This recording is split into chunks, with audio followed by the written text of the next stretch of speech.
Salut, c'est Fosséa. Salut, c'est Akanos. Et aujourd'hui, on se retrouve pour une nouvelle vidéo de la JCE TV, avec une campagne que tout le monde attendait avec impatience. Donc, vu qu'on va parler de la Cité engloutie. Donc, on va continuer à noter les scénarios. Malheureusement, on va pas parler de la boîte investigateur parce que c'est quand même la campagne de Marion Tavares, qui est un investigateur incroyable. Mais Et de Georges aussi. oui, et de Georges accessoirement. Mais on va quand même parler donc de des scénarios donc de la Cité engloutie et on va les noter comme les autres. Et bah, avant de commencer, en fait, qu'est-ce qu'on peut noter comme mécanique, qui est très récurrente dans cette campagne-là, en fait? La pénibilité des scénarios Alors, et non, des mécaniques particulières, on retrouve, bon, c'est pas vraiment une mécanique, mais on retrouve les pions inondations, par exemple, qu'on a vu sur Innsmouth. mmh On a, il y a toute une mécanique autour des glyphes qui va souvent, imposer des tests de caractéristiques, ce genre comme ça, enfin, voilà, ce genre de choses. Mais sinon, je vois pas de mécanique particulière, qui serait vraiment novateur en fait, ici. bah, il y a un petit peu une, recrudescence, en fait, du pion chose très ancienne, en fait, qui va être beaucoup impliqué dans le design de certains ennemis, en fait, qui va Ouais. demander, qui va impliquer des effets dès que le pion va être déclenché, et donc on va avoir des rencontres aussi qui vont faire en sorte que, bah, certains pions sont remplacés par d'autres, quoi. Mais sinon, oui, on retrouve les inondations, les glyphes. C'est une campagne aussi qui se démarque par le fait que les scénarios sont pas difficiles à finir, en fait, mais ils encouragent, en fait, l'utilisation de quêtes annexes avec les glyphes, en fait, pour essayer de récupérer plus de points d'expérience. Parce que sinon, bah, beaucoup de scénarios, c'est juste entrer, faire un truc et sortir, quoi. Donc, Mmh. mais bon, on va commencer tout de suite par le premier, hein. Donc c'est, le scénario qui se déroule à Arkham avant. Donc c'est, un dernier travail, qui, j'ai envie de dire, un petit peu hors sujet quand même, avec le reste. Ouais, nous on a un peu toujours dit que le 1er scénario d'une campagne, il servait à introduire l'ambiance, les nouvelles mécaniques, et il était aussi un peu, caractéristique de l'ambiance de la campagne et là, bon là on est complètement hors de propos. On est hors de propos pour 2 points, hein. C'est qu'on a un scénario qui tourne beaucoup autour des indices. Donc, si on va être un pur combattant, ça va être, pas très, très intéressant. Mais surtout, c'est le seul qui se passe pas, à Riley. Donc, on se retrouve avec des gangs qu'on va pas revoir plus tard. Moi, j'aime bien le scénario en soi parce qu'on retrouve les O'Banion, par exemple, qu'on avait déjà croisés sur Dunwich. Donc, en termes d'ambiance et d'histoire, je m'y retrouve, mais en termes de scénario pur, c'est dur, quoi. Bon, j'avoue quand même que ouais, le fait d'avoir introduit les gangs, en plus, c'est la première fois qu'on a vraiment le gang Sheldon, en fait, dans une des campagnes du jeu, au bout de 10 cycles. Et puis, ben, le scénario a un peu aucune conséquence, en fait, sur la suite, en fait. C'est juste, Mmh. tu gagnes tes points d'XP ou pas, quoi. Et t'as une glyphe à trouver aussi. Et bah, tous les sets de rencontres et quasiment tous les lieux, à part 2-3 lieux, ce sont des lieux qui sont des rencontres, en fait, qui sont toutes du core set, en fait, de la boîte de base. Et bah, et je crois qu'il y a juste un set de rencontres qui vient de la campagne elle-même et pas du reste. Ouais, Ouais. celui qui là où il y a la traîtrise notamment qui limite la taille de ta main. Mmh. Donc, Ouais, qui est moi très bien avec je Georges d'ailleurs, au passage. ouais, mais, moi j'ai un problème de fond, alors on va y revenir à la fin, mais c'est que, on commence et on finit, à Arkham sur cette campagne, mais, ce qu'on fait durant le scénario 1, on le retrouve pas de mémoire dans le final. Non, Et j'aurais bien aimé, en fait, avoir le retour de la mafia, en fait, hein, par exemple, hein, juste ça, quelque chose qui soit en lien avec, les Sheldon ou les O'Banion sur le scénario final, ce qui est pas le cas. c'est vrai que Après, pardon, pardon, ouais, c'est vrai que ça aurait juste été très pertinent par rapport à la cavalerie qui arrive à la fin, quoi. Tu te dirais des gens armés mmh, qui viennent t'aider, ouais, là, c'est pas le cas, ouais. Mais pardon. ouais, bah, parce que dans tous les cas, la mafia, elle voudra toujours sauver sa ville pour continuer son business, quoi, donc, mais voilà, le point positif de ce scénario, c'est le fait de jouer sur la dépense d'indices pour mettre de côté comment ça s'appelle? Les criminels. Ça je trouve ça pas mal, je trouve ça pas mal. Ça Maintenant, ça a quand même un effet de bord, c'est que, bah, les combattants, pendant la plupart du scénario, en fait, ils font pas grand-chose, en fait. Parce ouais, que les ennemis vont être défaussés avec les indices, du coup, les combattants, ils ont que des rats à buter, en fait. Les jusqu'au dernier acte. rabuter et faire en sorte de laisser à un point de vie le criminel pour n'avoir qu'un indice à dépenser. Mais je suis complètement d'accord avec toi, hein. Moi, chaque fois que j'ai joué, mon combattant, il s'occupait, des rats, les portes fermées et puis voilà, c'était assez pénible. En fait, il y a quelque chose que je trouve assez étrange, en fait, c'est que, bah, à l'heure de l'enregistrement de la vidéo, en fait, ils ont annoncé la nouvelle boîte de base. Et ça, pour moi, c'est un scénario que tu mettrais dans une boîte de base, en fait, parce que il utilise tous les sets de rencontres de la boîte de base. Il se passe dans Arkham, et puis c'est pas vraiment un truc très thématique, on va dire, hein. Parce que là, Mmh. c'est un petit peu la petite mission avant de commencer la vraie campagne, en fait. Mais le truc, c'est que je pense que l'objectif était davantage de donner un scénario d'introduction pour les «nouveaux joueurs» entre guillemets. Si jamais les gens, en fait, ils voulaient faire en sorte que ce soit la campagne avec Toulouse, qu'on te donne une boîte où le premier scénario, ils t'introduisent le jeu de façon assez douce, on va dire, parce que le scénario est pas extrêmement difficile non plus, et bah, tu vas avoir un truc très classique. Mais qu'est-ce que ça fait dans une campagne avec un thème comme ça, en fait? C'est ça que je comprends pas. Ouais, non, ça a rien à faire là. En fait, ce scénario d'introduction, il sert à introduire ce qui se passe en interlude avec le personnage, comment dire? Celui qui cherche une relique en particulier Tillinghast, là? et en fait voilà, c'est ça Ouais.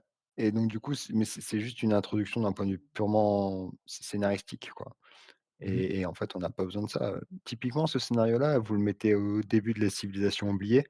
Vous tenez un semblant d'histoire un peu similaire, vous le mettez au début, de bon, peut-être pas d'Innsmouth, mais voilà, l'immense majorité des campagnes, vous pouvez très bien commencer avec ce scénario-là parce que, bah, il apporte rien de particulier, mais il commence à Arkham, c'est le seul avantage. Mmh. Ouais. Donc pour moi,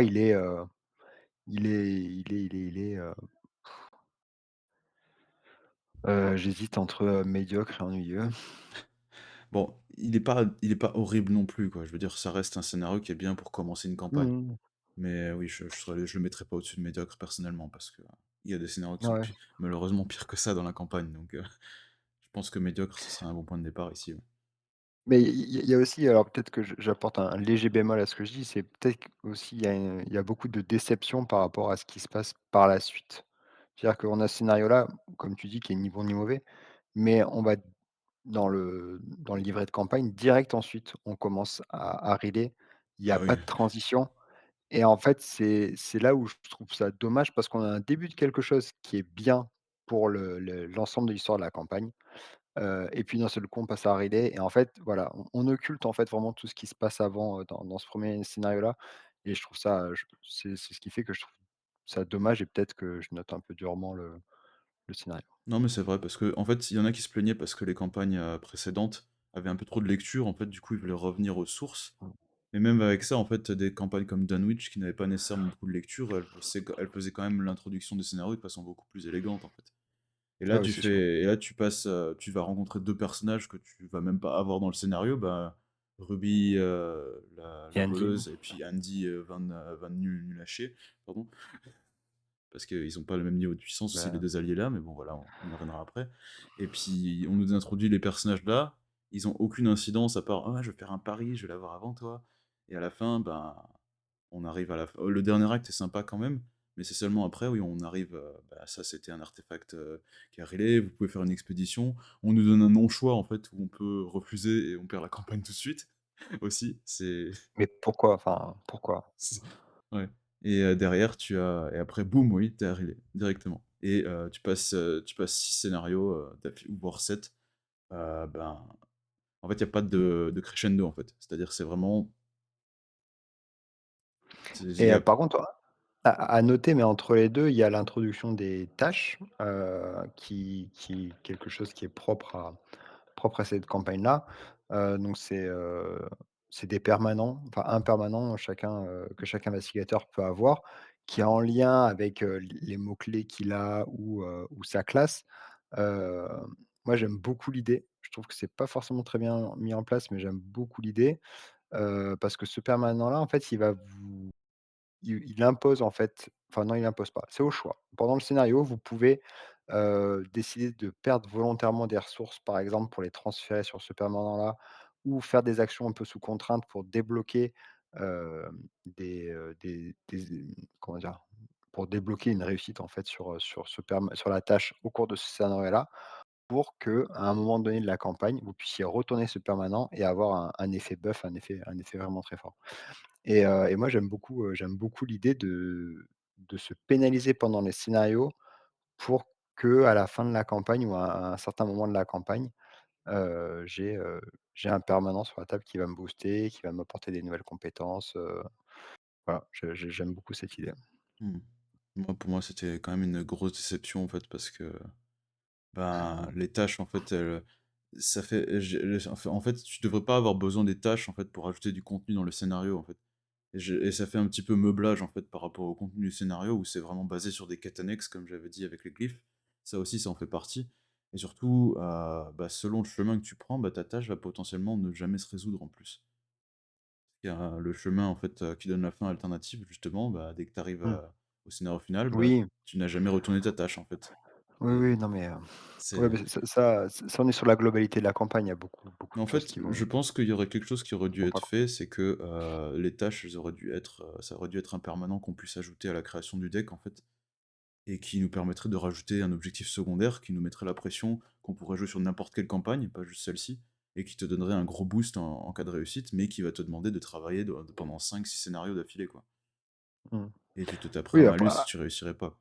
maintenant avec le recul, c'est vrai que c'est quelque chose qui est complètement optionnel, donc on peut le faire ou ne pas le faire et à mon grand regret pour ne ça c'est peut-être ce qui rend, la tâche pas très, très intéressante, c'est que, on n'a l'effet qu'à la toute fin de la campagne. Mmh. Heu, donc ça c'est vraiment dommage et il y a des choix narratifs à faire pour, cocher des cases sur la tâche. Il y en a certains qui sont quand même assez méchants, quoi. Donc Ah oui, oui. j'aime bien l'idée, l'application beaucoup moins. Voilà. Mmh. Il y en a qui sont très drôles quand même aussi, hein. Genre, c'était celle qui s'appelle, c'est, Celle avec «Prouvez votre valeur», là, où il faut éviter de faire des échecs et tu te retrouves à faire des cordes et tu vas péter la jambe d'un de tes potes. Et tu ouais, tout ouais, fier en mode: «Ah, c'est grâce à moi tout ça». c'est ça. C'est trop drôle après, mais il y en a d'autres quoi qui Non, mais piquent il vraiment, hein, c'est il y en a qui sont drôles, quoi. Il y a celle avec le signe des anciens aussi, enfin voilà, il y a mmh Bah, après ça donne quand même des bonnes expériences, mais elles sont pas toutes égales parce qu'il y en a qui sont quand même beaucoup plus dures à faire que d'autres, hein, parce que mmh, typiquement le fait de devoir se prendre autant de santé, autant de dégâts ou de d'horreur que, sa santé max ou ses horreurs maximum, ouais, c'est chaud, hein, quand même. C'est c'est clair. mais bon, on va pas trop s'attarder là-dessus Voilà. plus, hein. Petit aparté, et donc du coup dans l'histoire, hein, point important, vous arrivez à râler, vous allez soit à l'est, soit à l'ouest et ça va complètement conditionner votre campagne, hein.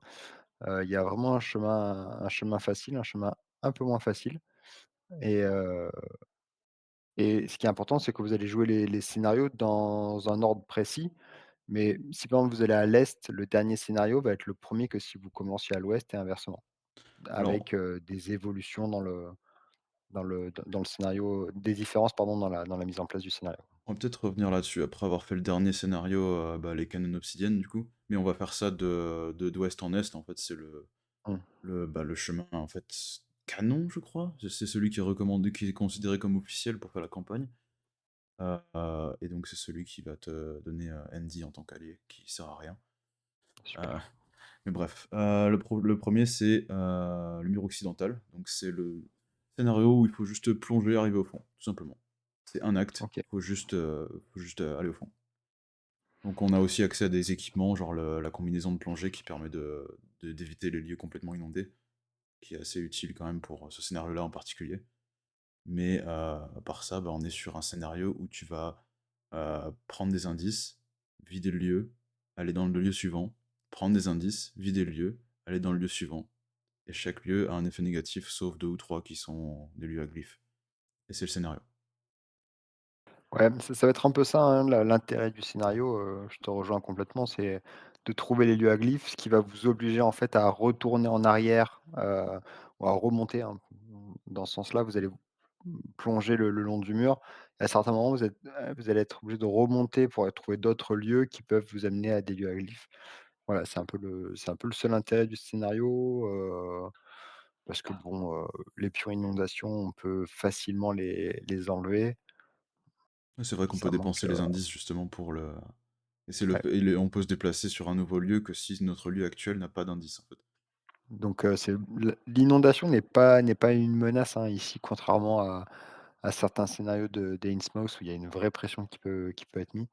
Ici, c'est pas le cas. Bah, après c'est raccord Ouais, avec le thème quand même, mais bon, parce que c'est quand même tu vas de plus ah en oui, plus clairement, profond, mais voilà. ouais.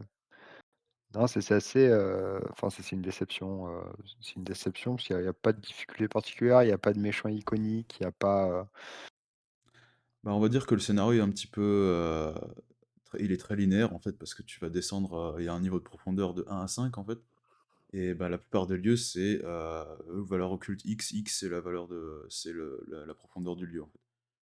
et avec un effet test de X en agilité, par exemple, X est la profondeur du lieu et Ouais, et tout joue là-dessus très en fait sur les c'est très répétitif, quoi. mmh.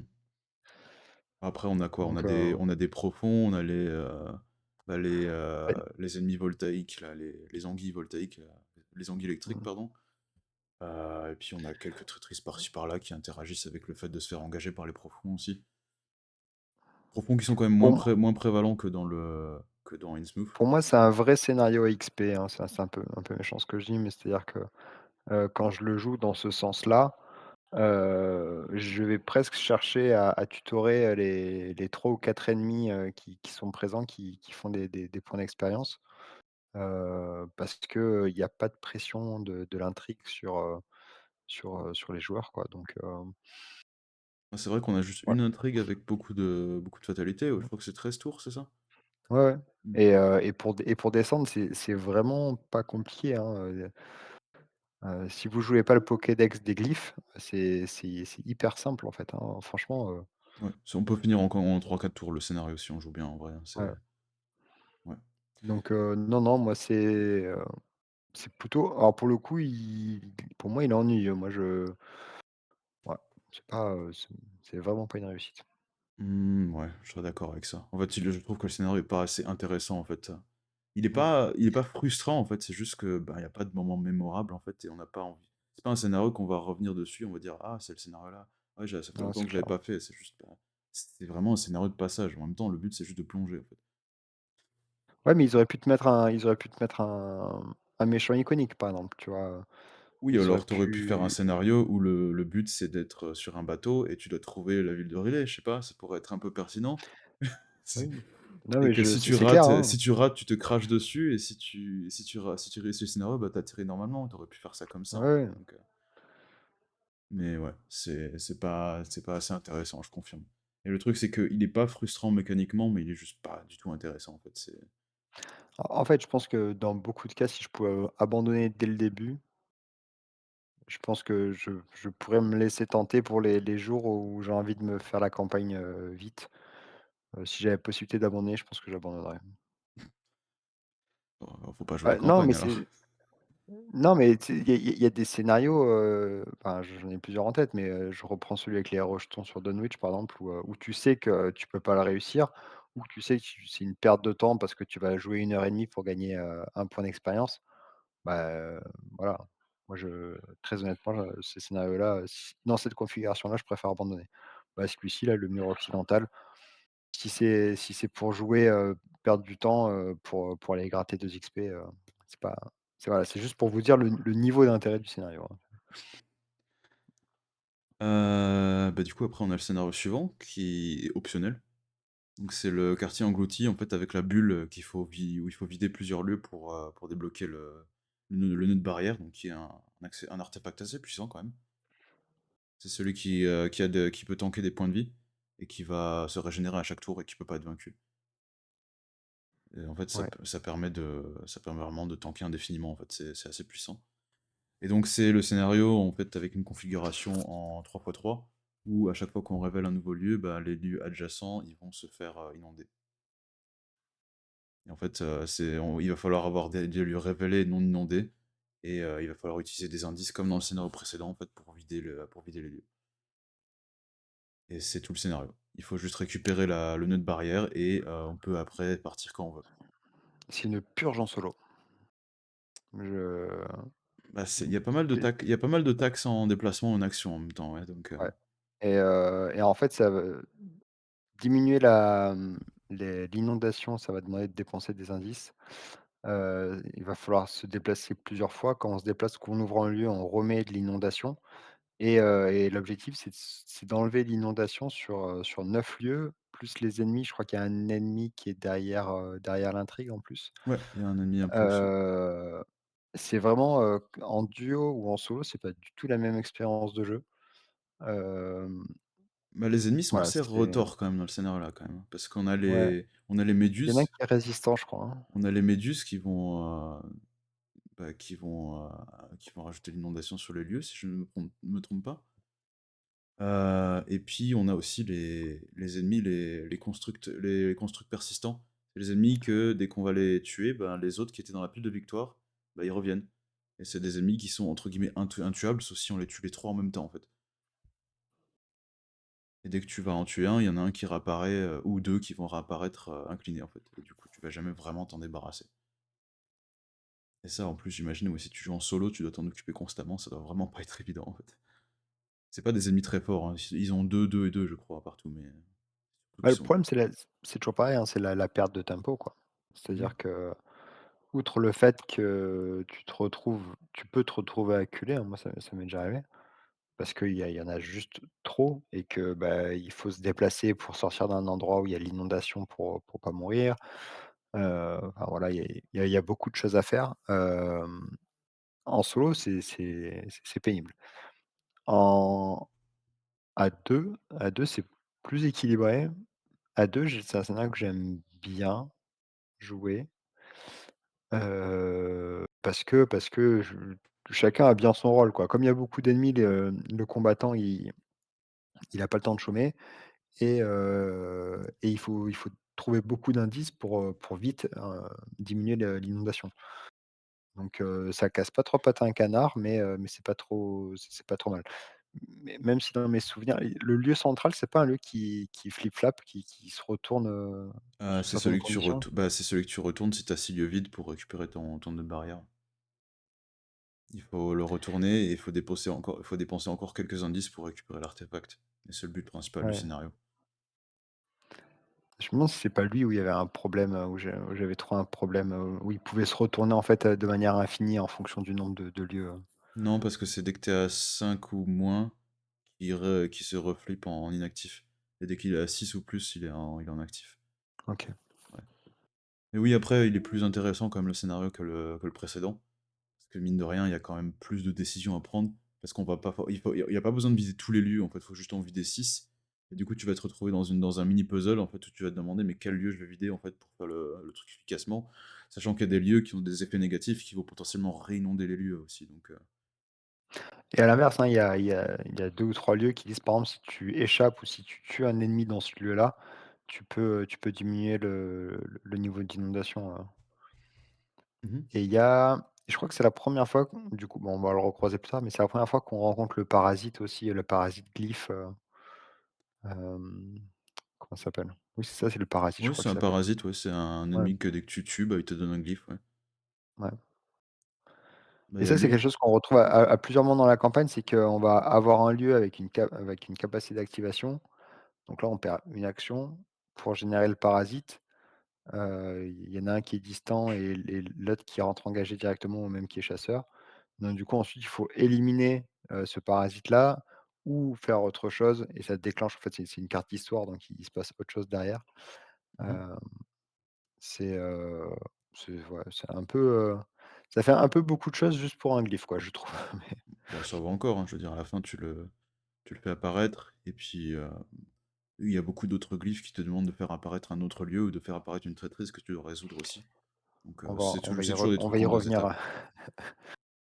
ne parlons pas de l'ascenseur de suite.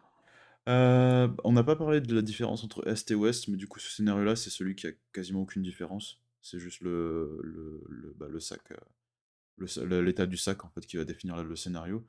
Mais le scénario précédent, c'est juste que tu montes au lieu de descendre quand tu fais en sens inverse. On l'a pas mentionné, mais il n'y a pas vraiment de différence à part ça. Donc, et bah, il y a aussi la présence de l'inéluctable, si jamais il n'a pas été tué encore au passage.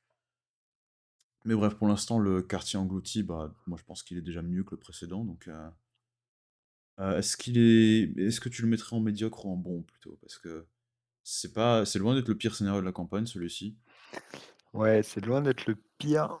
Moi, j'ai ce problème de scaling si on est un ou plusieurs investigateurs, mais c'est un problème récurrent sur la campagne, donc je le mettrais, soit bon, soit médiocre. On va dire bon. On va dire bon parce que Bah, alors, le meilleur moyen de comparer, ce serait de regarder ce qu'il y a à côté, hein. Par exemple, on avait mis, ouais, le scénario des mirages, la cité des sauges très ancienne, la montagne de la ah grimpée de la ouais, montagne dans les confins de la terre. On avait mis la lande silencieuse de Hemlock et les préludes aussi. Donc ouais, je pense que ce serait pas mal, ce serait plutôt dans ces eaux-là, je dirais, ouais. Bon, OK. en tout cas, je vois ça au-dessus de trucs comme, La chose des profondeurs, par exemple. Ouais, ouais, ouais. Si la chose des profondeurs était comme ça dans Hemlock, je serais content, moi, perso, hein. Et ce serait raccord avec le titre en plus, mais bon. Allez, en tout cas, on arrive au scénario du rucher. Donc c'est un scénario qui va être légèrement différent selon le côté, duquel on va l'aborder. Donc si on va l'aborder depuis l'ouest, on va avoir des cultistes qu'il va falloir aider à sortir, et de la partie est, on a, la reine du de l'esprit de ruche, en fait, et puis, on a un boss à battre à la fin, plutôt que d'avoir juste une mission d'escorte. Et donc c'est un scénario donc, qui a des choses en commun avec le scénario Perdu dans le temps et l'espace, en fait, où on va avoir des lieux qui vont se trouver dans le deck rencontre et qu'il va falloir, meuler au fur et à mesure pour avancer, tout simplement. Et qu'il va y avoir des lieux qui vont donner des glyphes, il y a des lieux qui vont faire mettre d'autres lieux dans le deck rencontre et qui vont remélanger tout. Et on a un deck rencontre qui est quand même assez conséquent et qui, malheureusement, pose des problèmes de scaling parce que ça n'a pas été fait pour, en fait. Ouais, clairement le côté, des cultistes, en solo, est très compliqué. Par contre de l'autre côté, se faire la mère tyrannide, en solo, ça peut se faire facilement. Hem, pour moi, c'est un des meilleurs scénarios de la campagne. Mmh. J'aime beaucoup, beaucoup, beaucoup cette idée d'aller chercher les lieux comment ça s'appelle? Dans le deck de rencontre. Heu, voilà, moi j'aime bien cette mécanique-là. Maintenant c'est un scénario qui est long, hein, Ah dans oui, il mes est très souvenirs, il y a long, peut-être ouais. il y a 4 actes, hein, je crois. Non, Donc non, il y a que 2 actes, hein. C'est juste qu'en fait, tu n'as pas un nouvel acte, c'est dès que tu vas récupérer un certain lieu dans le deck ah oui, rencontre, c'est vrai, il va faire, ouais, rebelote et tu fais ça 2 fois et seulement une fois que tu as trouvé le lieu, sanctuaire, en fait, tu peux dépenser les ouais, indices pour avancer l'acte. Donc il y a quand même beaucoup à faire pour y arriver, hein, ça. ouais, il y a beaucoup à faire. Faut une grande table, un grand playmate, heu et heu Bon, c'est pas les et confins pas de la mal terre non plus, mais bon. ouais, mais enfin, on se retrouve un peu sur des configurations similaires parce qu'il faut quand même beaucoup de déplacements. Alors fort heureusement, tu as pas beaucoup besoin de revenir sur d'autres lieux, ce genre de choses. Mais, je suis en train de chercher, même les ennemis, j'ai pas souvenir Ouais. par contre d'ennemis vraiment, Les ennemis, je trouve aussi qu'ils sont assez intéressants parce que c'est tous les groupements d'ennemis, en fait, qui vont jouer sur le fait de placer des fatalités sur eux et qui ouais, s'activent, si on place une fatalité, il y en a beaucoup qui sont distants notamment. ouais. Mais, Ouais, en fait, il y a ceux qui vont sacrifier, c'est à notre ennemi et mettre une fatalité dessus, ouais, il y a quand même beaucoup de gestion d'ennemis à faire. C'est des ennemis qu'on va dire: «Ouais, ils sont pas très dangereux», mais dès qu'ils commencent à s'activer, par 2 par 3 parce qu'il y a les conditions sont remplies, ça peut vite partir en sucette, en fait. Et je trouve que, bah, c'est un des scénarios qui se démarque, c'est vraiment même le scénario qui se démarque le plus, je trouve. Pareil niveau ambiance, l'ambiance elle est quand même assez oppressante dans le scénario-là, comparé aux autres qui sont un petit peu, bah, on va juste explorer. Là, c'est vraiment, on va de plus en plus profondément et puis on se dit: «Mais ouf, c'est un peu long quand même là». Et ouais. l'acte 2 avec, perso je préfère largement le côté est, avec la reine. C'est beaucoup plus intéressant je trouve que les cultistes qui peuvent faire une mission d'escorte, qui en plus a une condition de victoire un peu bizarre en fait, où il en faut juste 3 et les autres, bah, ils peuvent mourir, on s'en fout. Il en faut juste exactement 3. Tant que tu as au moins 3 sur les 6, bah, c'est bon, t'as gagné. Ouais, mais c'est pas simple, hein, parce que je sais plus si c'est les tests de force ou c'est soit test de force, soit test de volonté pour les déplacer du sanctuaire vers le lieu central, et l'écart de ce test-là, c'est le nombre de lieux que tu les déplaces. Enfin, il y a une histoire comme ça? C'est le nombre de cultistes différents que tu peux déplacer, ouais. Tu peux Ouais, pas en déplacer un de plusieurs lieux, en fait, tu es obligé de les faire par paquet, les cultistes. Mais le problème que ça engendre, c'est que, bah, les cultistes, ils ont des fatalités sur eux. Donc s'ils sont encore mmh, en jeu, bah, tu peux potentiellement avoir, un petit problème de timer, on va dire. ouais, c'est clair. Mais ça Sur rajoute surtout quand même, que pardon, surtout que c'est un scénario qui est long et il faut pas trop tarder non plus, quoi. mmh oui, surtout que c'est un scénario qui, si on le fait du côté ouest, ça a moins de conséquences. On gagne quand même une faiblesse, mais c'est un scénario qui, bah, qui tue Mmh, en cas d'échec de l'autre côté, donc c'est pour ça qu'il faut faire très attention, je trouve, ouais. mais oui, après Non, c'est c'est plutôt, enfin, c'est plutôt un bon scénario, si ce n'est le meilleur scénario de la campagne. En tout cas, pour moi, c'est mon bah, préféré. je pense que c'est un des Mmh, meilleurs, oui. Après le ce qui est intéressant aussi, c'est que les autres scénarios, en fait, ils vont nous inviter à faire des détours pour aller chercher les glyphes. Celui-là, bah, les glyphes, on va un peu les récupérer naturellement et c'est plus satisfaisant, en fait, parce qu'on a plus l'impression de faire des progrès que de fouiller, fouiller, fouiller juste pour chercher des trucs pour avoir des carottes, quoi. après, d'un côté, tu es obligé de fouiller pour vider le deck de rencontres et aller chercher les lieux. Mais effectivement, il y a un Bah, côté plus gratifiant, hein. c'est pour ça, en fait, c'est parce que c'est plus, ça va être un petit peu sur le chemin, ça va pas demander un grand détour parce que de toute façon, il y a quand même des indices sur les LUA et les indices, tu vas pouvoir les récupérer pour, les dépenser pour meubler, davantage le deck rencontre. Ouais. Du coup, on le mettrait où? On le mettrait, en super, je dirais quand même? Parce Ouais, que, super. Ouais, ouais, ouais. il est Ah, mieux que le quartier il englouti, ouais. ouais, et puis il en faut au moins un.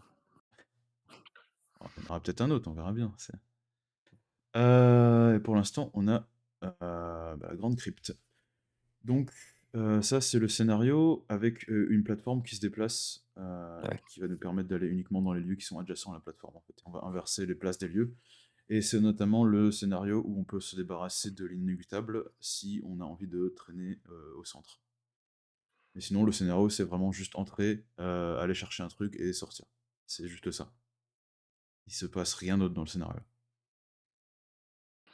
Non, alors il y a un ennemi que j'aime bien, l'espèce de gros poisson chasseur, mais qui peut pas rentrer dans ton lieu s'il est pas inondé, mais qui fait des choses s'il est dans un lieu à côté de toi, donc ça c'est cool, je crois que c'est le scénario, il y a quand même 2 larves stellaires avec toi dans le deck de rencontre, donc voilà, ça amène un peu de piment, mais après effectivement on retombe un peu dans les travers du scénario basique, d'enquête déplacement. Alors là, tu te déplaces pas parce que tu vas dépenser tes indices pour switcher les lieux avec la plateforme, mais ça revient un peu au même, quoi, donc Bon, après, ça aide quand même c'est si pour tout ce qui est déplacement, parce que ceux qui au moins le fait de rester sur la plateforme, ça permet de couvrir, bah, tout. Donc si par exemple, t'es combattant et que tu as besoin d'aider quelqu'un qui est dans un lieu, ce sera toujours dans un lieu connexe, donc c'est pas trop mmh. handicapant, sauf si tu commences à faire des bêtises ou que tu t'appelles Luc, mais ça, c'est des cas spécifiques.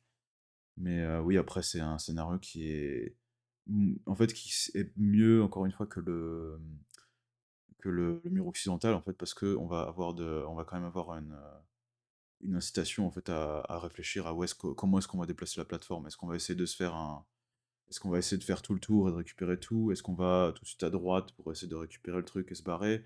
Est-ce qu'on essaye de déplacer la plateforme plusieurs fois pour ensuite faire un deux, on déplace 2 fois, un deux. Il y a plusieurs moyens de l'aborder, donc c'est un truc intéressant. Mais il y a quand même beaucoup de cartes, notamment des rencontres en fait qui sont, bah, qui se répètent par rapport à ce qu'on a vu dans les scénarios d'avant ou après, selon là où on se trouve dans la campagne, en fait. Ouais, je je suis pas très convaincu par ce scénario-là, à titre personnel. Ah, j'ai pas dit que je l'aimais, hein, c'est Ouais. oui. En plus, tu es en train de me dire, je crois qu'il y a aussi les ennemis coralliens qui reviennent là, ceux qui sont Victoire Zéro, Oui, ils sont aussi et dedans, ouais. pénible. Donc non, bah, ouais. Bah, ce qui me gêne, c'est aussi l'objectif de l'aller-retour, quoi. Ça c'est pas assez engageant, en fait. C'est vraiment le type de scénario où tu sens que, bah, c'est ta tâche et la recherche de glyphes, en fait, qui sont là pour meubler, en fait, un petit peu le contenu du scénario, en fait. Parce que le finir n'est pas dur du tout. Bah, c'est pour ça que moi généralement je fais une boucle en fait, hein, Je dis pas que c'est la meilleure des solutions, mais voilà, au moins ça m'évite de revenir par là où je viens et peut-être qu'il y aura une surprise, je sais pas. Mais non, mais bon, ouais, non, pour moi, c'est pas un très, très bon scénario, donc je dirais, il est mieux que le mur, donc je dirais médiocre, quoi. Ouais, ça me va aussi.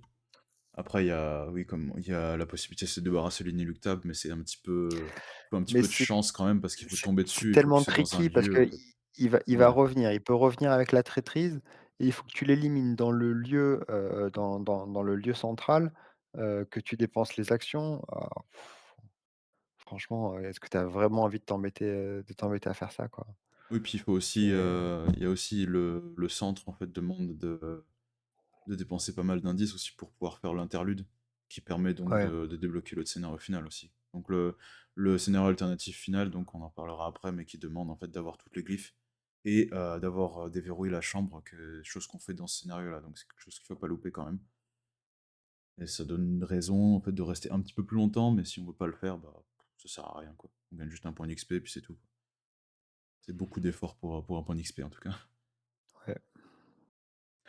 Bref, le suivant, c'est la cour des anciens, donc c'est le scénario avec, l'ascenseur. Oui, En encore une fois similaire, on a un ascenseur, on a une plateforme qui bouge et puis on va changer d'étage et on doit et monter tout en haut si on vient de l'est et descendre tout en bas si on vient de l'ouest. mmh ouais. C'est voilà. Ouais, on vient de parler d'un scénario avec un lieu qui bouge dans lequel on va revenir et là, on est sur un scénario avec un lieu qui bouge et dans lequel on va revenir, sauf qu'il y a un boss qui est collé dessus. Ouais, il y a un boss qui est collé dessus, on va aller chercher les glyphes. Les glyphes, ils sont aléatoirement dans le deck sous forme de cartes, enfin de Tetris, quoi. Et sauf que ces Tetris-là, pour les activer, pour avoir le glyphe, il faut qu'elles soient dans la défausse et pas dans le deck de rencontre. Il faut qu'on aille dans les bons lieux pour rejouer les cartes Tetris depuis la défausse du deck de rencontre. C'est hyper capillotracté et si vous jouez pas les glyphes et ben, il y a vraiment zéro intérêt. C'est vrai Donc qu'il y a rien à faire, sinon tu c'est descends, tu t'en vas passionnant. quoi, c'est Bah, sinon tu viens, ouais. tu tapes le monstre qui est au milieu, qui est un peu pénible et puis tu descends et tu te barres. Alors tu es hyper frustré parce qu'un lieu, on te dit, «Tu peux pas y rentrer», mais enfin, ça c'est enfin l'ascenseur, il est vraiment, vraiment pas bon pour moi, quoi. Mmh. Bah, c'est vraiment Dans un sens le comme dans un sens comme dans l'autre, hein, quand vous venez de l'est ou de l'ouest, C'est vraiment le scénario qui va te pousser au glyphe et rien d'autre, quoi. Puis, mmh, quand on part sur le principe que, bah, moi, je pense qu'un scénario, en fait, il devrait, te donner un challenge qui est pas optionnel, en fait. Parce que si on te donne un truc que tu vas juste ignorer pour éventuellement choper moins de points d'expérience, mais qui va juste pas causer une défaite, en fait, parce que tu as juste à traverser la map. En plus, on est dans un scénario qui est pas très, très long non plus. Mais, en fait, le scénario, en plus, c'est plus difficile si tu récupères plus de glyphes, parce qu'il y a des traîtrises qui jouent en fonction du nombre de glyphes qu'on a récupérés et bah, on est puni, en fait, pour avoir fait l'objectif optionnel, sachant que, bah, ça devrait être un objectif principal pour moi, en fait. Je sais pas pourquoi, en ouais, fait, puis ça a pas été configuré de façon à ce que ce soit obligatoire, en fait. ouais, puis si tu veux le rusher, tu le rushes, hein. Tu prends des indices, l'ascenseur, tu le fais avancer 2 par 2 et puis basta, quoi, tu vois? C'est comme pour le mur, le mur de trucs là, c'est c'est pas bien pensé, c'est pas bien exécuté, tu as les lieux sur le côté de l'ascenseur, tu peux passer de l'un à l'autre, mais tant qu'ils sont pas révélés, tu sais pas lesquels c'est, enfin Il y a juste et un donc du coup ennemi qui me porte à et ça confusion t'oblige à aussi. dire: «Je descends d'un étage, je vais à droite, je reviens, je vais à gauche, OK. Je descends d'un étage, je vais à droite, je» enfin, Ouais. c'est Bah, c'est comme le mur, hein, si tu descends, tu vides, tu ah oui, non mais descends, pour tu non vides, mais tu descends, tu pour vides. pour moi, pour moi, il est tout aussi ennuyeux, hein, franchement, Il y a juste il y a un ennemi, en fait, que je comprends pas trop, en fait, parce que c'est un ennemi qui va apparaître, un petit peu n'importe où, mais qui va vers toi automatiquement, en fait. Et tu peux pas bah, vraiment contrer ça, en fait. C'est un chien, en fait, qui se téléporte sur toi, en fait. Moi, il y a j'ai pas, jamais vraiment il se compris, en fait, j il en fait, il se déplace, il passe les lieux, il passe toutes les obligations de déplacement à la fin du scénario. Sinon, il est bloqué pendant une grande partie du scénario. Heu, non, c'est nul. Enfin, Je Ouais, moi je suis pareil, hein, je ce scénario-là, en fait, il me saoule en vrai, donc c'est Tu il est vois, pas enfin, dans le rucher, il y a des ennemis cultistes, ils sont vraiment pas mal. Ils sont bien réfléchis, que ce soit les ennemis cultistes ou l'espèce d'escargot là, un peu bizarre. Mais là, ils ont pas fait d'effort. Genre les monstres avec des glyphes, ils ont aucun truc particulier. Ça, c'est vraiment dommage. On a 4 larves stellaires qui se baladent dans un set de rencontres où ils ont plus ou moins des capacités un peu particulières. Là, tu as 3 ou 4 monstres qui sont le dessin d'ailleurs de l'illustration. En fait, c'est des monstres à glyphes, mais donnez-moi une petite capacité spéciale, genre, je sais pas, si je suis encore dans son lieu à la fin du tour, je prends une horreur, enfin, voilà, un truc qui les pimpe un peu et qui me donne envie de m'y intéresser. Là, c'est pas le cas, quoi. mmh. Le truc, c'est qu'ils ont aussi, on en a pas parlé, mais ils ont aussi inclus le mot-clé là, qui fait que dès que les ennemis attaquent, ils attaquent 2 fois. Mais bon, c'est tellement mémorable que je savais plus que ça existait jusqu'à qu'on fasse la vidéo, donc Oui, alors après il y a je pense à l'organiste, mais il y a d'autres ennemis comme ça aussi précédemment qui disaient, par exemple: «Je me suis déplacé, si je suis pas engagé, bah, je me redéplace via mon tréchasseur». Là, ils l'ont twisté effectivement, pour dire ça, mais en jeu, on en fait, on peut très bien tourner autour assez facilement pour éviter de se le prendre, hein. bah, même en fait, je vois pas l'intérêt de faire ça alors que tu pourrais juste, bah, doubler la valeur d'horreur et de 202 points de vie, hein. C'est pareil en fait quasiment, Ouais, à peu de choses près, hein. Bon, pour les attaques ouais, d'opportunité non, mais voilà quoi. ouais, je sais pas. Non, mais je suis d'accord avec toi, il fallait remettre une petite couche de complexité parce que sinon il y avait pas assez de mots-clés dans le jeu, quoi. Mmh. Le Heu, canyon, ouais et donc on est au dernier scénario de l'Ouest ou le premier scénario de l'Est au choix qui est, les canyons d'obsidienne. Qui divise un petit peu quand même, j'ai envie de dire, parce que c'est un scénario qui est pas simple mécaniquement, avec le vent qui va pousser les lieux et qui va les dégager, d'est, sur des rangées spécifiques, qui ça va alterner les 2 en fait. Il y a pas mal à dire quand même dessus. Déjà, je trouve qu'en plus on est sur une campagne qui va inviter les nouveaux joueurs, si tu te retrouves avec ça en deuxième scénario, c'est ouh là! Le saut de complexité mécaniquement, il est faramineux, c'est absurde. le nombre de messages que j'ai vus sur, les réseaux, sur Discord, sur Reddit, sur: «Mais comment ça se passe si je dois décaler mes lieux de la droite vers la gauche et que je sors? Est-ce qu'il faut que je les remette?» Enfin, et c'est une source de misplay qui est incroyable, en fait, ce scénario. À la fois, oublier de retourner, la carte histoire des vents, ne pas bien déplacer les lieux sur la carte. C'est Moi, c'est un scénario que j'aime bien pour ce que ça propose, parce que c'est pas un scénario qui est trop simple. Mais il y a beaucoup, beaucoup, voilà, il faut prévenir les gens, il y a beaucoup, beaucoup, beaucoup de manip à faire durant ce scénario-là. Tous les tours. On va être simple, hein, tous les tours, vous allez remélanger des lieux, déplacer des lieux, et heu et ça va être très, très, très, très pénible. Oui, bah, après, ça se compare un petit peu au deck Cosmos qu'on avait dans le scénario final du Cercle Brisé. Là, c'est le deck, Canyon, en fait, où on va mettre des lieux qui vont remplir des espaces vides, en fait, qui vont servir bah, pour «meubler» entre guillemets et ouais, moi aussi, j'aime bien ce scénario personnellement. Après, il y a quelques points, en fait, je dirais pas de friction, en fait, mais qui sont assez frustrants, dans la mesure où tu as des glyphes qui vont te demander d'avoir des lieux vides autour et tu as des Mais tru merci. et tu as Mais des moments, en fait, où c'est juste impossible, tu arrives pas à le faire et c'est la et beh configuration rend le truc impossible à faire. et tu fais tout pour le faire et puis le lieu va être remélangé, le lieu va se déplacer et c'est hyper frustrant quand tu cherches à remplir ton pokédex de glyphes. Et Ce puis scénario-là, en il peut plus, juste on a en te plus mettre à des l'envers on a complètement. des lieux, points de victoire qui se remélangent en plus, même après les Ouais. avoir vidés. C'est genre mais ah! Bon, Et c'est là où pour moi il y a un souci, sur, alors pas forcément le développement, mais sur la réflexion du scénario. Heu, Typiquement les lieux à points de victoire, dans 100 des scénarios jusqu'à présent, quand ils étaient mis de côté, ils allaient dans la pile de victoire. Là, ils auraient dû faire pareil, en fait. Là, ils auraient dû dire, vous les sortez. En fait, il y a le deck, je sais plus comment il s'appelle, bon le deck Canyon, je sais plus le nom voilà, exact non plus, mais c'est le deck canyon, il est largement assez rempli pour que les 2 ou 3 lieux, je sais plus combien il y en a, mais il y en a pas plus que ça, à point de victoire, si vous les sortez, ça va pas casser l'équilibre, hein, il y a aucun problème.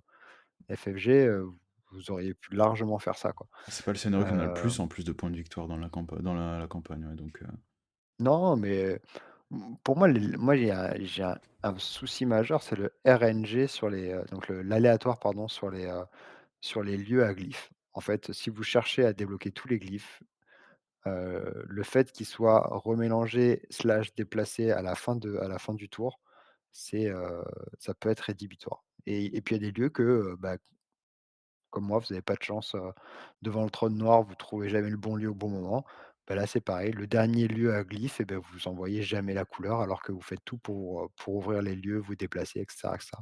mmh.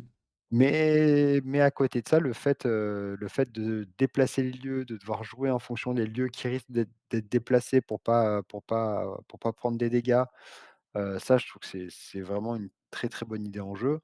Hem, il va falloir combattre. Il y a des ennemis qui peuvent être utiles parce qu'ils peuvent nous permettre de passer par-dessus les lieux qui sont pas encore révélés. Ah voilà, il y a des choses qui sont bien dans ce scénario-là, mais l'aléatoire plus les conditions spécifiques pour déclencher les glyphes qui tombent toujours très mal font que, ça me hérisse le poil. Bah, c'est dommage en fait parce que je pense que s'il y avait pas ces problèmes-là, moi je me mettrais facile, pas facile niveau super. Parce que franchement, il est plaisant à jouer, même, Ouais, malgré ces défauts-là. C'est aussi au passage, on va avoir l'inéluctable, qui va nous poursuivre si on vient de l'Est, il sera déjà là aussi. et tu les griffes aussi, hein, Et sur ce oui, oui, scénario-là. j'allais venir, on va parler des griffes d'obsidienne qui carte absolument pétée, c'est lunaire en fait et justement, c'est un gros point de contention que c'est pour ça que je voulais attendre, ce scénario-là avant de parler de la différence entre Est et Ouest. Parce qu'il y a une grosse, grosse différence de difficulté quand on part en Est, parce qu'on a un allié qui est très fort dès le départ, donc Ruby qui donne de l'agilité et qui permet de se déplacer gratuitement. Et en plus, on a, la griffe d'obsidienne qui permet à tous les tours de sauter de lieu, sans action. C'est absurde. C'est le niveau de puissance de ces 2 cartes-là, en fait, ça rend trivial, en fait, tous les problèmes de déplacement, en fait, sont réglés avec ça. Bah, ça rend trivial aussi une grosse partie de la campagne parce que dans l'absolu, si vous voulez être ultra performant, vous posez pas de questions, scénario 2, ça sera toujours le canyon. Mmh. Ouais.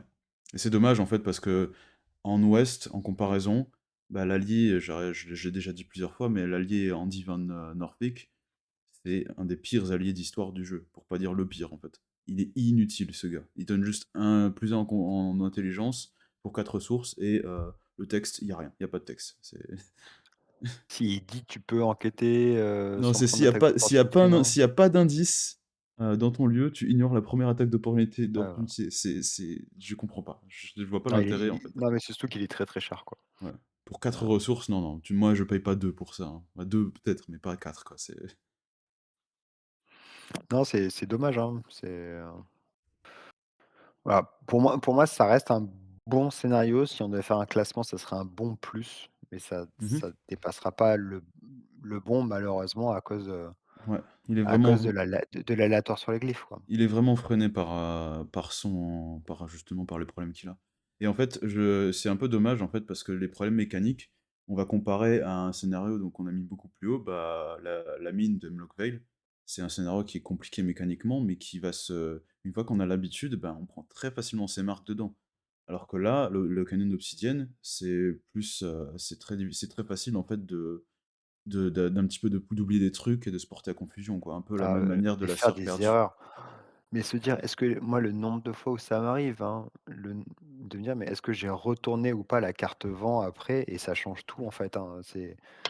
Si vous oubliez de changer le sens du vent une fois, tout l'intérêt du jeu qui est de faire attention à vos déplacements et des lieux où vous êtes, ça perd tout son sens, quoi. C'est Mmh. dommage. Juste, je viens de tilter à Canos, on n'a pas forcément parlé des autres reliques, qui étaient présentes sur les scénarios. Ah oui, elles servent à rien, c'est normal. Hem, Pardon. ah, Non, je les ai plus tous en tête en plus, hein, c'est un peu, je te file le bébé pourri, heu, alors, ben, il y a le node de la barrière le nœud de barrière, donc c'est l'artefact qui permet de tanker des points de vie. On a le masque, qu'on trouve dans le rucher, qui va permettre de, ne plus se faire attaquer, mais qui empêche de se déplacer. On a dans le Une espèce de dans la pendentif, je crois, dans l'ascenseur, non? dans la grande crypte, on a un artefact qui va permettre de jouer sur les inondations, donc qui Oui, va permettre tout à fait. d'enlever et de mettre des inondations, de le déplacer un peu de la même manière que la pompe dans Innsmouth. Et l'autre, ouh là, je sais même plus c'était quoi l'autre. C'est celui qu'on trouve Mmh, dans l'ascenseur. ouais, je crois que c'est lui qui dit que tu peux ne pas être attaqué par un profond ou par une larve, non? Il y a Mmh. pas un truc comme ça? Je sais plus malheureusement, mais c'est pas vraiment le truc le plus mémorable en vrai parce que Voilà, c'est un lien avec les profonds ouais, et les larves stellaires. Mais, voilà, ouais. juste pour rappel, Donc oui, après les artefacts, on y viendra parce que ça a une incidence sur le scénario final aussi. Mais ben, avant ça, on va faire ça dans l'ordre de la liste donc sur le site. Et le scénario suivant qui est listé, c'est, les Sépultures du Dormeur. Donc c'est le scénario bonus, si on peut appeler ça un bonus, qu'on va récupérer si on arrive à récupérer les 26 glyphes et si on arrive à appuyer sur le bouton dans les archives. Heu, Moi je vais m'en aller en fait, j'ai pas envie d'en parler. bah, En je vrai, vais utiliser je vais utiliser mes 2 je vais quand même le casquettes, mettre ici avant de partir, hein, c'est alors en tant que joueur solo, heu, c'est un scénario qui est extrêmement, compliqué en solo, parce qu'il va falloir qu'on gère, Cthulhu, qui va mettre, en fait, il y a tout un système de mettre des horreurs directes, dans la partie. Vous pouvez pas perdre une action par tour à vous soigner plus échapper à, voilà, il faut réussir à le tuer. Après, si vous arrivez avec, un super combattant, vous pouvez mettre en charpie Cthulhu. J'ai un problème de fond avec ça, hein, c'est par rapport à toutes les histoires de Lovecraft, par rapport à voilà, m'imaginer, découper un Cthulhu à la lance sainte ou à n'importe quoi, j'ai un problème conceptuel avec ça, voilà, j'arrive pas à me l'enlever. Après en duo ou moi je l'ai joué à 3, je trouve qu'il y a pas trop d'intérêt. Heu et ce qui a d'autant pas trop d'intérêt, c'est d'aller sur les sites annexes pardon, au lieu de Cthulhu pour faire des actions, enfin voilà, moi j'ai beaucoup de mal en fait avec ce scénario, même en duo ou en trio, j'ai beaucoup de mal. bon, oui, il a un petit peu aucun intérêt le scénario là, je veux dire.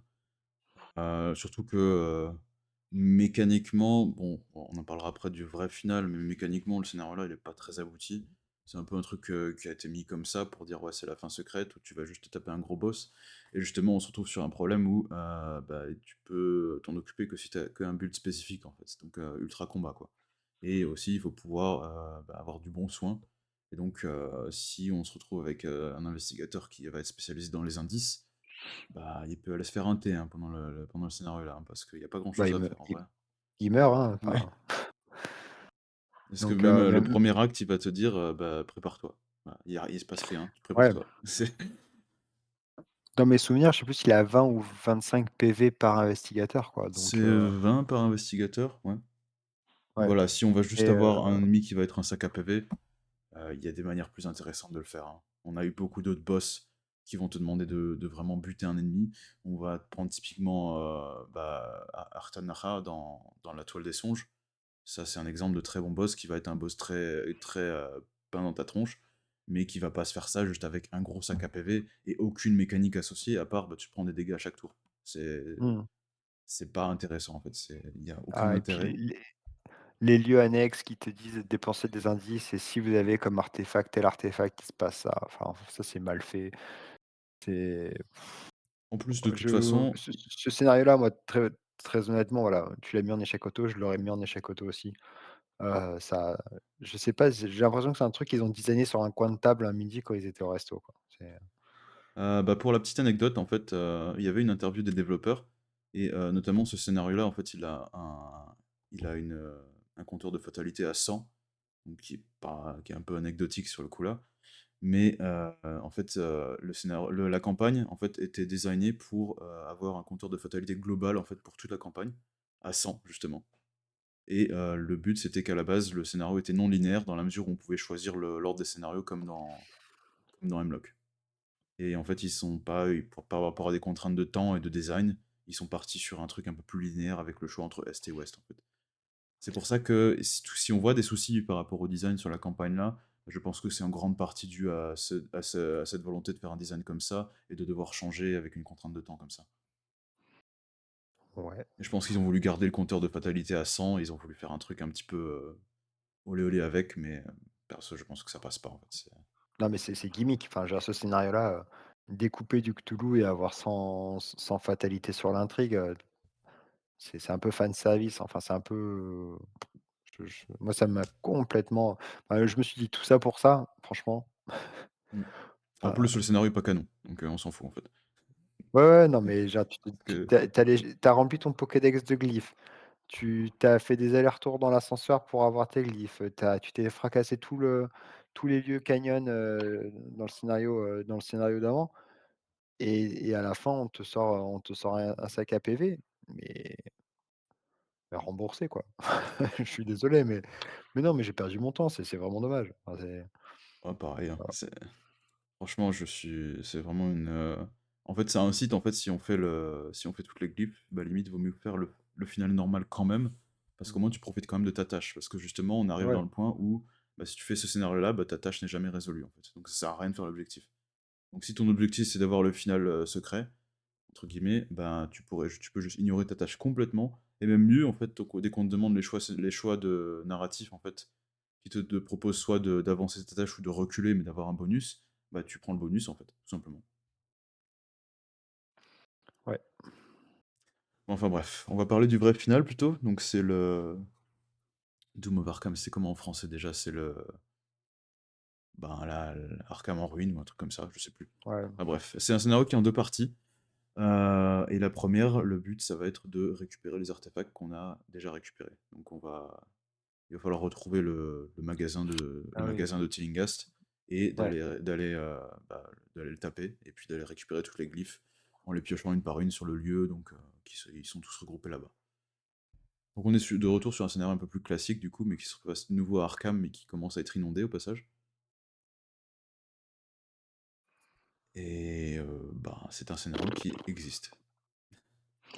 Ouais, alors il y a à noter quand même qu'il y a un petit impact des lieux qui sont complètement inondés pour la partie 2. Alors, vous allez me dire heureusement qu'il y a un lien entre la partie 1 et la partie 2, mais j'en ai vraiment aucun souvenir mémorable de cette partie-là, quoi. Il est très oubliable ce scénario-là en fait. Ouais, Il est court et le truc c'est qu'on va quand même devoir le faire et ensuite, ben, tu peux améliorer ton deck entre 2 aussi. En fait, je pense que c'est cette volonté, par rapport à des campagnes comme Hemlock ou Les Clés écarlates, où, le scénario était coupé en 2 parties et les 2 parties étaient un petit peu, on va dire, bah, c'est surtout prévalent dans la campagne des Clés écarlates où la première partie, elle est vraiment rushée, en fait, pour faire le vrai scénario qui est, ben, quand on va chez ceux d'ailleurs. Bah, là, ils ont voulu séparer ça en 2, mais de façon plus évidente, en fait, en séparant en 2 scénarios différents. Et le truc, c'est qu'on se retrouve avec un scénario qui est trop court, en fait, pour être, considéré comme un scénario pour moi, en fait. C'est vraiment juste une intro, à rallonge. C'est limite, du même acabit qu'un prélude, je trouve. ouais, mais Tillinghast, on va l'appeler comme ça pour l'instant, mais Tillinghast, il est quand même enfin, sur ce scénario-là, il a rien d'exceptionnel, enfin, C'est un steak, il est là pour être mangé, lui, c'est un steak. bah, je Il y a rien. Il est en mode: et «Ah, c'est plus grand que ce que vous pouvez comprendre», c'est bah, OK. Le ouais. mec, tu sais que c'est le méchant au bout de 3 secondes de la campagne déjà, donc Vous pouvez me retrouver dans la demeure des dieux et puis, non par contre, dans les choses qui auraient été cool, ça aurait été que là, on ait de nouveau le lien avec la mafia. bah, ouais, mais c'est pas le cas, malheureusement. Voilà, c'est vraiment dommage, Non, pour moi, il est, ouais. Je l'avais presque oublié en fait ce scénario. Médiocre ou ennuyeux, Enfin, moi, je le mettrais bien en ennuyeux dans la mesure où j'ai jamais autant bâillé devant un scénario, en fait. mmh, C'est quand que ça commence le vrai final, en fait, c'est un peu ça. ouais, ouais, bah, feu, hein. Je le mettrais même pas en médiocre, en fait, parce que Bah, au moins le scénario d'intro, il a un dernier acte qui est quand même assez Mmh. intéressant. Et là, le «dernier acte» entre guillemets, c'est juste, bah, le gars il est là et c'était le méchant tout le long et tu vas juste devoir piocher tes cartes et tu terminé. Ouais, Ouais, pas non, c'est c'était loin non, d'être non. mémorable. Donc partie 2, donc c'est, le vrai combat entre guillemets avec Cthulhu. Donc il y a quand même 2 versions. Il y en a une à laquelle on peut accéder que si on a les 5 artefacts. Enfin, au moins 5 artefacts parce qu'on en a un sixième dans le scénario précédent. Ça va quand même changer pas mal parce que, la partie si on n'a pas les artefacts, elle va être beaucoup plus bourrin, donc ça va être plus axé combat et la partie avec les sigils donc, qui va être, un peu plus axée, dépense d'indices et ça introduit donc le tableau Cthulhu qui est juste une façon glorifiée de dire, il y a 3 ennemis sur la map.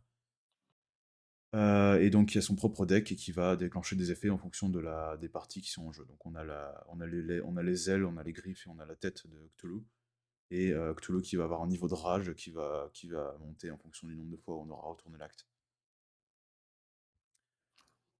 Heu, Moi, j'aime bien. Tu vois? Enfin, le fait d'avoir le deck Cthulhu, ça apporte du crédit. Alors je dis pas que mécaniquement ou quoi, c'est top, hein. Je dis juste que ça apporte du crédit, ça a un peu de la gueule, quoi. Déjà mmh le verso des cartes est beau. Donc tu dis: «Ah ouais, OK, d'accord, là mon méchant il a son deck à lui, il va faire des trucs particuliers». Après en soi, c'est hyper répétitif parce que, 4 ou 5 fois, je sais plus, il faut éliminer toutes les parties de Cthulhu pour arriver à la fin. Au fur et à mesure, il devient de plus en plus fort parce qu'il devient de plus en plus enragé. Soit, c'est hyper répétitif, mais j'aime bien cette idée du deck à part. Petit bémol, FFG, fallait pas faire le petit tableau là. Le petit tableau, il sert à rien, il prend de la place, c'est vrai que ça non, sert à rien. Tu rajoutes du voilà. matériel dans la boîte, mais c'est pas Ouais, non, non. c'est inutile, quoi. Après oui, alors après un autre truc qui est bien, c'est les lieux qui sont en ruine, je crois, c'est comme ça qu'ils s'appellent, Ouais. durant ce scénario-là.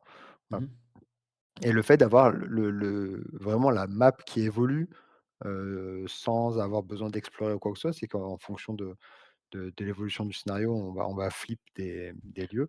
Ça, je trouve ça cool aussi, puis on a les toitures, enfin voilà, hem, moi c'est un scénario, je trouve que c'est un bon final, c'est un bon final, quoi. Alors moi, j'ai Je un m'amuse. problème avec lui quand même, avec le scénario globalement, en fait, c'est que je trouve qu'il est trop facile, en fait.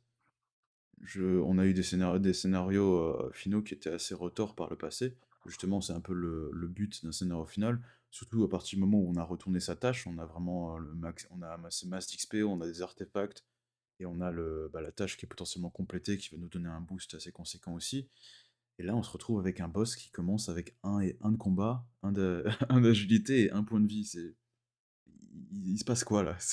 J'ai oublié quelque chose ou quoi?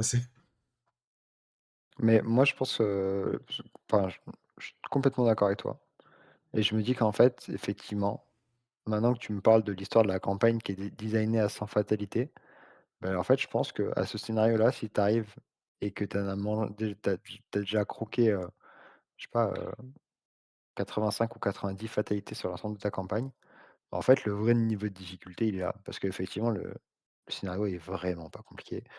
Je crois que c'est même le seul ennemi, Cthulhu, je crois que tu as pas de larves dans ce scénario-là. Si, si, si, si, il y en a quand Heu, même. tu les larves, bon, au Oui, il y a moins deux au trois moins tu as les il y a deux larves. trois ennemis quand même dedans, oui, il y a des profonds et aussi. Après la Ah plupart oui? des decks rencontres va te donner des tests qui vont monter en difficulté par rapport à la rage de Cthulhu justement. Mais Mais moi, c'est surtout les mouvements aléatoires qui sont dus à son deck que je trouvais qui était la plus grosse source de difficulté et de risque, en fait, parce que ouais, il y avait pas de contrôle là-dessus et puis, ça dépend de quelle face est retournée, de Cthulhu. Ça dépend de ce que tu as réussi à éliminer les griffes, par exemple, ou pas. Enfin, voilà, ah, il y avait toujours un peu de suspense et un peu de stress quand on arrive à cette phase-là. je veux pas être négatif quand même, mais il y a vraiment un problème, dans le scénario là aussi. Parce que tu mentionnais les lieux qui sont en ruine aussi, c'est sympa de voir la map évoluer. Mais le problème en fait, c'est qu'il y a 2 lieux en fait dans le scénario là, donc qui demandent juste de dépenser quelques indices pour rentrer, c'est les toits en fait. et les Tu toits rendent le scénario complètement trivial, en fait. Parce mmh, que ça permet d'attaquer à distance, en fait, le boss et on se retrouve dans des situations où lui, il est pas dans notre lieu, mais nous, on est dans son lieu quand on l'attaque et c'est de la triche, en fait. Je sais, c'est limite de la triche, en fait, parce que tu vas rester ton combattant, il va rester sur le toit et il va taper. Il va taper, il va taper, il va taper et il aura tellement de liberté, en fait, pour pouvoir taper parce que, bah, justement, tout lui, il va passer d'un lieu à l'autre, mais ça reste connecté au toit quoi qu'il arrive, en fait. Et à moins d'avoir vraiment fini le côté là, bah, tu peux passer de l'autre côté et tu continues à taper. Et c'est dommage, en fait, parce que je pense que le scénario aurait pu être difficile plus difficile que ça, surtout que le deck de Cthulhu, il est assez cool. Il est vraiment sympa. En fait, juste pour l'anecdote, en fait, il y avait, la version, de 2006, donc le jeu de plateau War Arkham, utilisait un système un peu similaire, c'était le deck bataille épique, en fait, on pouvait combattre un grand ancien, soit on fermait des portails et on gagnait la partie, soit il se réveillait et là tu pouvais le combattre et chaque grand ancien avait son propre deck, en fait. Et ils ont récupéré cette mécanique-là et justement ils ont donné un ennemi à plusieurs parties pour rajouter un petit peu de peps et je trouve que c'est très réussi là-dessus, hein. D'ailleurs, tu as un des 3 ennemis, qui te fait piocher une carte tout de suite, il me semble, ouais?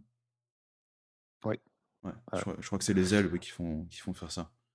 Il y en a un autre qui met une fatalité, donc bon. Après, pour revenir sur la toiture, les l'ensemble de la campagne est quand même relativement simple, on va dire. Je trouve que la toiture, elle est dans la lignée du reste. C'est-à-dire que c'est un élément fluff, heu, qui a pas été bien pensé. Le risque de la toiture, il est quand même très, très limite. Donc oui, c'est pas une bonne chose de la même manière qu'avoir des lieux en ruine qui peuvent t'aider, c'est pas non plus une bonne chose. Maintenant maintenant, pour moi, un scénario final, il a pas forcément besoin d'être ultra compliqué, pour que j'y passe un bon moment, on va dire. Donc Mmh. Bah, après l'objectif est sympa aussi, hein, je veux dire ça change des scénarios comme Innsmouth, le but c'est comme je disais, de déboucher les chiottes. Là, on est vraiment sur un combat de boss ah bah, et combat de boss qui va pas nécessairement veut dire, bah, à la fin tu le butes comme tu fais dans le scénario secret, en fait. Là, c'est vraiment mmh. tu vas soit le repousser, soit le bannir, mais tu vas pas le tuer, quoi, c'est Donc non, pour moi, c'est un bon scénario. mmh. Heu, je suis en Oui. train de réfléchir aux autres scénarios finaux, on n'est pas voilà, on n'est pas sur une erreur de design. Il est largement perfectible, ça c'est clair, mais mais voilà, il est dans la moyenne, moyenne plus, en tout cas, malheureusement, si on regarde sur l'ensemble des scénarios, de cette campagne-là, il fait partie Ah, ça tire vers le bas, oui, c'est ouais. parce que là, je compare, en fait, je pense que le ratio le plus similaire, je dirais, c'était par rapport au Cercle Brisé, où on a un petit peu pareil au niveau de la liste. Oui, c'est quasiment la même chose, en fait, la même répartition. Ça me fait très mal au cœur quand tu dis que le cercle brisé est l'équivalent de l'acide englouti. Ah bah, on a fait le truc ensemble, hein, c'est Non, mais c'est voilà, au global, un avis, rapide sur ce scénario-là. Effectivement, l'acide englouti, pêche grandement au niveau des scénarios, de la qualité des scénarios, tout du moins. C'est vraiment dommage parce que maintenant on le sait, ça sera la dernière campagne de cette V1 d'Horror Arkham JCE. Voilà, finir là-dessus, c'est pas cool, FFG, c'est pas cool. mmh. Bon, je veux dire, après, ça reste une campagne qui est parfaitement jouable. C'est juste que, le fait de ils la rejouabilité est principalement basée sur le choix entre est et ouest et le fait de récupérer des glyphes. Mais récupérer des glyphes, c'est un peu, je veux dire, le truc optimal à faire et les scénarios sont pensés pour avoir une durée adaptée justement pour faire l'objectif du scénario et les glyphes ensemble, en fait. Parce que si tu fais Ouais, mais juste après, l'objectif du scénario, il y a rien. Dans beaucoup de moi scénarios, ils sont je suis complètement d'accord, mais par contre, c'est pas une campagne que je conseillerais à des joueurs qui commencent Horror Arkham. Il y a trop de problèmes de scénario sur, les misplays potentiels et toutes les actions à faire sur le canyon. Les problèmes il y a des problèmes de playtest et des problèmes de comment ça s'appelle? De wording sur certains lieux. où ils ont oublié de mettre les bons mots-clés, notamment dans celui avec la plateforme là, je sais plus comment il s'appelle ce scénario-là. La Voilà, grande il crypte, y ouais. a ouais, il y a beaucoup trop de choses qui font que, je te conseillerais pas pour des nouveaux joueurs. Maintenant oui, effectivement, ça reste une campagne qui est jouable, quoi. Mmh. Faut Heureusement qu'on fait pas un renouveau parce que sinon il faudrait refaire une autre boîte, quoi.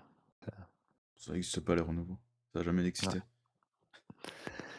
Ah oui, je le redis encore une fois, mais je regrette, voilà, ces tâches qui arrivent à la fin du jeu, qui sont, je trouve, une bonne idée, mais dont l'application est vraiment pas bonne. C'est, ouais, c'est dommage. Mmh. En tout cas, on verra comment ça se passe, dans le futur, hein, parce que c'est quand même la dernière campagne. J'ai envie de dire, c'est dommage qu'on finisse sur une note assez basse, parce que si on avait fini avec Hemlock Vale, ça aurait été un très bon final, ben, une très bonne campagne finale, on va dire.